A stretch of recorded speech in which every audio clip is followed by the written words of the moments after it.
Tulikuwa mmepatia recommendations zetu Raila na Ruto, na nilikuwa mimi nangojea tu nione kama wako na hali ya kuzingatia yale mapendekezo ambayo tulikuwa tumeweka wazi.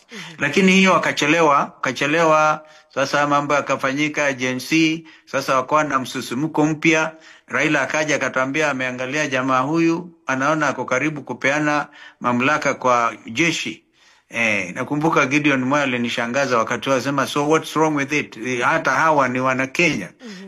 So hapo after that Raila hakujaribu kuniambia niingie broad based government. Alijua msimamo wangu na aliuheshimu, na ndio nikasema hata ingawaje tulikuwa hatuonane mara kwa mara, lakini every day tulikuwa available kwa kuongea kwa simu. Nauliza ndugu, uko vipi? Nakumbuka wakati moja akiwa Malindi alinipigia simu kwa sababu headline kwa Standard ilikuwa inasema Kalonzo is the last man standing. Tukacheka. Nasema wewe endelea kuwa na msimamo huo. Alielewa kabisa, kwa hivyo hakujaribu kunishawishi. Na wanauliza Wakenya ambao wanakutazama siku hii ya leo, endapo Raila Odinga angekuwepo siku hii ya leo na huo urafiki wenu na amue kukuambia umshawishi umuunge mkono mara tena, ni kitu ambacho ungekubaliana nacho? Sikiza wewe Liz, kwanza hiyo mambo hayo nauliza ni magumu sana. Sasa ndugu amelala na wewe unataka wanauliza Wakenya bado?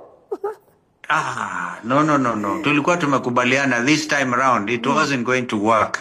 Yani unakumbuka Wakenya walisema, mimi nilisema nitakuwa mpumbavu kama naweza kufikiria kumuunga Raila mkono. Nimejifunza mambo mengi sana. Kwanza matamshi yako kwa ulimi wakati mwingine naweza kukufunga. Safari sitaki kujifunga tena bwana. Wanielewa?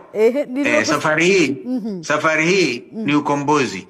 Safari hii ni ukombozi wa nchi. Ninajua unasema safari hii ni ukombozi wa nchi. Hiyo jana wakati ambapo ulikatiza safari yako na ukarejea pale Nyayo na ukakosa nafasi ya kuzungumza, ni kitu ambacho kilikuuma ukizingatiwa urafiki wenu?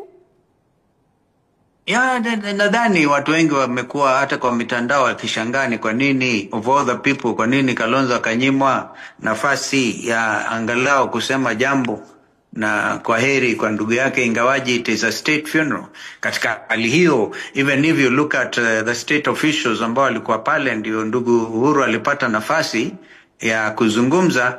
Hata kama uangalii mambo hayo mengine ya muungano mpya wetu wa upinzani, ungefikiria pengine pale angekuwa ni William Ruto ni president anayekalia kiti, alafu Uhuru Kenyatta ndiye ambaye amemuondokea. Lakini yule ambaye alikuwa makamu wa rais, even in that position itself, watu wengi walikuwa wakiona pengine ningepatiwa hiyo nafasi. Lakini hiyo sio hoja. Nataraji pengine tukiendelea mbele tutakuwa na nafasi ya kumwenzi na kumsifu ndugu Raila, kwa sababu ni wakati wa kumwenzi yeye. Na hiyo tu ndio ilikuwa nia yangu. Si vile walikuwa wakisema pengine Kalonzo akipatiwa microphone watu watasema, uwanja mkubwa wote watasema one term. Sikuwa na nia kusema one term, lakini Wakenya wenyewe wako na msukumo huo. Kama ambavyo nilisema wakati ule wa Rainbow, naweza kulinganisha na wakati huu wa one term movement ama revolution. Kwa hivyo sio hoja. Nilikuwa pale, kwanza mimi nilikuwa nimeamua lazima nikifika hata nisipoongea. Nilikuwa nakumbuka nilikuwa nimeketi viti vya nyuma kule, na hata ndugu Uhuru aliponiona hakujua nimewasili, akatoka mahali alikuwa akaja angalau tukasalimiana kama vile ndugu Jakaya Mrisho Kikwete. Wengine walikuwa ametoka mbali huyu.